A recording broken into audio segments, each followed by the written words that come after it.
there, it's Kevin with RogueDeckBuilder.com here with this week's episode of the Market Monday. Today I want to talk about a feature on MTG Goldfish that I use all the time when I decide to spec into undervalued cards. This is how I was able to make the decision on Stony Silence, one of my best specs in the history of what I've done for the Rogue market. When I bought in these at Stony Silences at 5 cents a piece on MTG and sold them out between 2 and 3 tickets a piece, making a phenomenal return. In the past, I've also used this for paper cards, and that's what we're really going to focus on today. If there's enough want or demand for MTGO, then we can definitely start doing some market videos specifically for MTGO, but the market is very different on MTGO than it is on Paper Magic. MTGO, you really don't have any opportunity to pick up casual cards for a good investment, where casual cards are some of the best investments on Paper Magic. And the market actually fluctuates a lot more on MTGO than it does in Paper Magic, so you have like huge opportunities for massive swings in prices even within like weeks. So a card will go way up for 1 week and then go back down, then way back up, then way back down. I mean, it's got more of a roller coaster, whereas Standard has more of a kind of spike plateau trajectory. So it's more of a long-term investment, and then just hit the spikes at the right time, and then that's the best way to speculate. So for this feature, it's on, if you go over to MTG Goldfish and you go to decks and then click on format staples, it will come up with a different format staples from either modern, standard, or legacy. So I'm actually going to pick one out of each because I think the Eternal Masters is going to cause some price fluctuations in the market. And there are plenty of, I actually made a video and then I decided just not to post it. I don't know how much Eternal Masters is going to affect it. It was just a bunch of cards that were not reprinted, and the most played cards. I guess we'll just take a look at that, and I'll talk about all of them, and I'll give you the one that I'm personally give you my stamp of approval to invest in. So the first one we're going to look at is in Standard. If you look at Standard, there's a few of these that just kind of stick out. The first one is Gideon, Ally of Zendikar. Gideon, Ally of Zendikar is by far the most played card in Standard, and a lot of this has to do with it is in green-white tokens, which is probably the most played deck. I think it's still the most played deck in the format. So let's just open up a Gideon, and you can see that it's in green-white tokens, Bant humans, mono-white humans, white-black control, Naya midrange, even in Death and Taxes and Legacy, White Eldrazi in Standard, Esper Dragons, tons and tons and tons of list use the Gideon of Ally of Zendikar. And if you look at the green-white tokens, he is used as a whopping 4 of in the deck and is one of the very, very key pieces in the deck. So if you compare the Gideon Ally of Zendikar with Avacyn, Archangel Avacyn, either one thing is going to remain true. Either Archangel of Avacyn is going to come meet Gideon at Gideon's price, because I believe the Shadows over Innistrad will be opened as much as Battle for Zendikar, or Gideon has to increase to match the price of Archangel of Avacyn. Because Gideon, there's no reason why Gideon should be less than Archangel of Avacyn, except for the fact that Battle for Zendikar might just be the most open set of all times and might continue to have that record. I don't have any statistics on the sales for Shadows over Innistrad versus Gideon. But the price is vary quite a bit. You can see that they're $30 a piece for an Archangel Avacyn and about $20 a piece for Gideons. So either Gideon will, I think that Gideon has a little bit of room to grow up to like 24, 25-ish. I just think that is just the cap now for a first set. That's kind of crazy that Jace in an Origin set was able to spike up almost to $100, around 80, 90 bucks. But Gideon, which is being used a lot more than Jace, I think even than Jace saw in the last format, is only able to hit about the $20, $22 mark. So I think there's a slight room to grow. I would not invest in Gideons because I think that this is between Archangel Avacyn and Gideon, and even Kalitas, we've seen that about $30 is about the floor or the ceiling that a mythic in a standard set can hit while it's still in print. So let's go back here. Let's go back to the commonly played. So we have Sylvan Advocate, which is pretty expensive already for a rare. So let's just check out Sylvan Advocate because it's going to determine where I think this next card that I am going to choose for my standard card that I'd invest in. You can see that Sylvan Advocate is up to about $6.70 and hit about $8 at one point. The deck is phenomenally good. I've actually seen it be played in Modern in a few of these like rock type strategies, but it's played in that green and white tokens, it's played in Bant Companies, it's played in Naya midrange. A lot of the same lists that use the Gideon also use the Sylvan Advocate, and it's able to hit about 650. So I think that Sylvan Advocate's a pretty good determination a pretty good factor of what a rare in a heavily open set can actually hit. So there's another card. So if we go down the list here, Declaration Zone is way expensive. Dromoka's Command is going to rotate. Tyler's Tracker was in an intro pack, plus what is pretty expensive. Archangel Avacyn's a mythic. And we come down to number 7, Oath of Nissa. Oath of Nissa is the 7th most played card in Standard, but only has a $2.78 price tag. That is extremely low for a card that sees play in Modern. Every now and again you'll even see it in some Legacy builds. I have seen it. People call it kind of like the Green Ponder, as you can look at the top 3 cards of your library and put either Planeswalker, land, or creature, and in most green decks that is not going to miss, and then put the rest on the bottom of your library in any order. So more like a Serum Visions for green. And I think that this card also gets better as time goes on with any sort of Enchantress type builds, as it's just a freebie spell that's also an enchantment. Legendary rule for it actually in some builds makes this better because it destroys itself, like if you have 2 out, and then you can get some action out of it from the graveyard. So keep that in mind. I think that this card is kind of cool with even cards like Seasons Past to give you a 1-drop in the graveyard, and then you can go and find something else with it. So for Standard, I think it's the clear, obvious choice is Oath of Nissa. I don't know how much longer Oath of Nissa can stay at $2.75. I think that 5 to 6 is a more realistic mark for the card. And I can't remember if this was, I don't think this was any sort of intro pack it could be, and maybe that's what's keeping it down. Someone clarify that in the comment section below. So we will go back, or actually we will go now to Modern. Modern is a format that we've missed a lot of.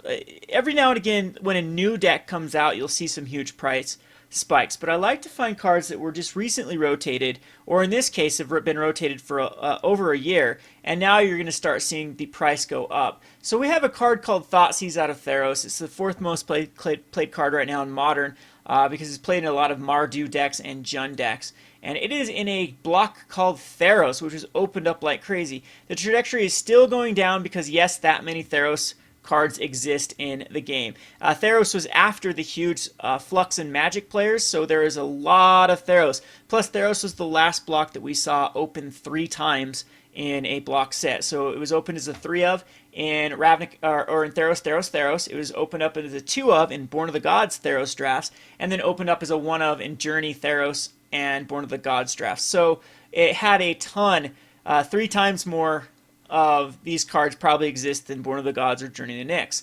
But Thoughtseize is pretty much able to have this $16 price tag, and it probably is going to start leveling off here, and that's what it's going to stabilize before it starts going up. It's used in Jund, Affinity, Abzan Company, tons and tons and tons of cards. It also is used in Legacy, which gives it a lot more playability in the card that I'm going to talk about. But if we go back over to here, we see Serum Vision, Stony Silence have already spiked. Ancient Grudge is a nice little pickup you can do for it's also played a lot in Pauper, but for a common, if you're actually into investing in commons, I just like to get these off buying people's bulks. Lightning Helix is already spiked, Reman's already spiked, Nature's Claim is getting a reprint, Liliana is obscenely expensive, Ataxing Probe is expensive for a common, Dismember actually could go up because it was reprinted Modern Masters 2, and it did flatline, but it does have some room to grow. Anger of the Gods is my choice for a card that is going to go pretty insane, I think, in the next year to 2 years. I think the trajectory is already starting to spike up a little bit, but I'm sure that when this starts to flatten out, that then the next step to this is going to be a huge spike up like we saw with the Stony Silence or Grafdigger's Cage. This card is phenomenal in Modern. I use a 4 of now in a Scred deck because of how prevalent Zoo is, and it is just the ability to exile Kitchen Finks, the ability to exile basically everything out of the lists in Zoo.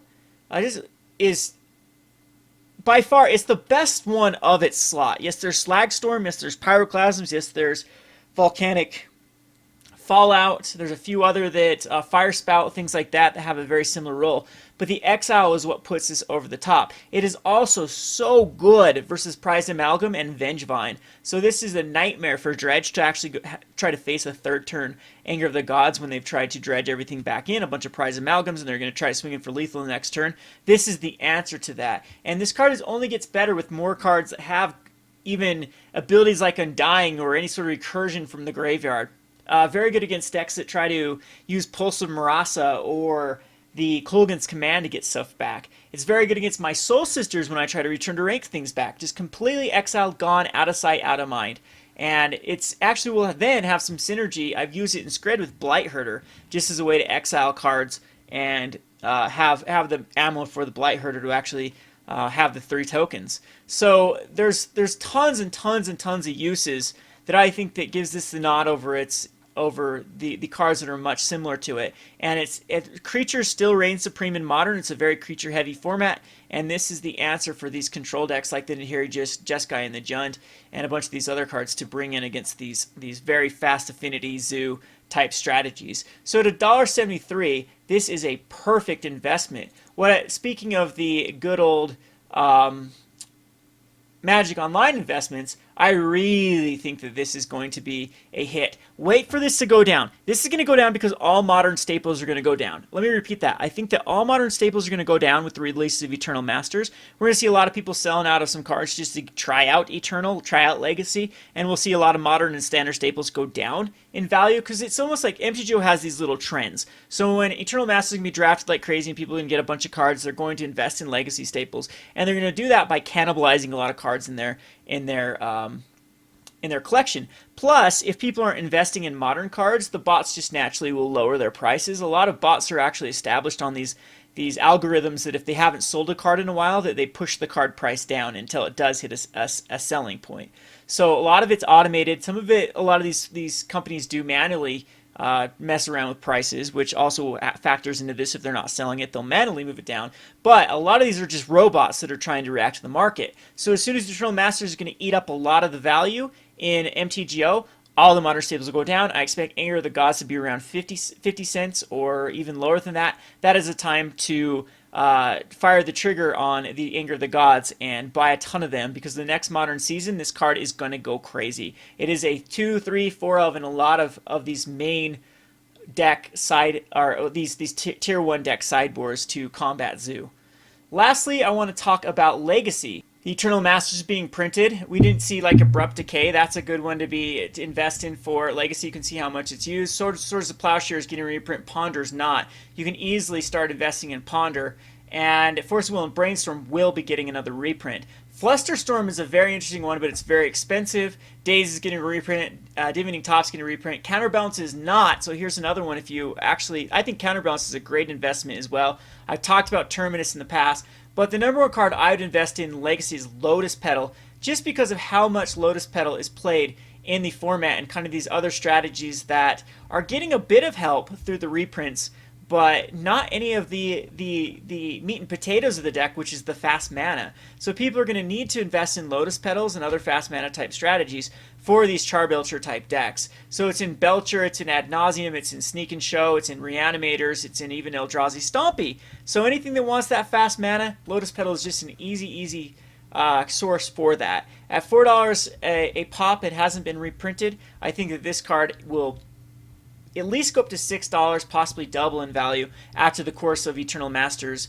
hits the market. So I think those are my picks for the week. I'd be interested in what you guys think about the standard, modern, and legacy format. If you like this kind of video that tries to focus on one of them, usually I won't talk about legacy because it's a very flat. The legacy market does not have a lot of action a lot of times unless there is some sort of set that is printed like Eternal Masters. Conspiracy is also going to really mess with prices with Legacy because there's usually a lot of Legacy staples in Conspiracy, and we'll have to wait and see what that does to the market as well. But to recap, my top 3 investments right now from Standard would be Oath of Nissa, from Modern would be the Anger of Gods, and from Legacy would be Lotus Petal.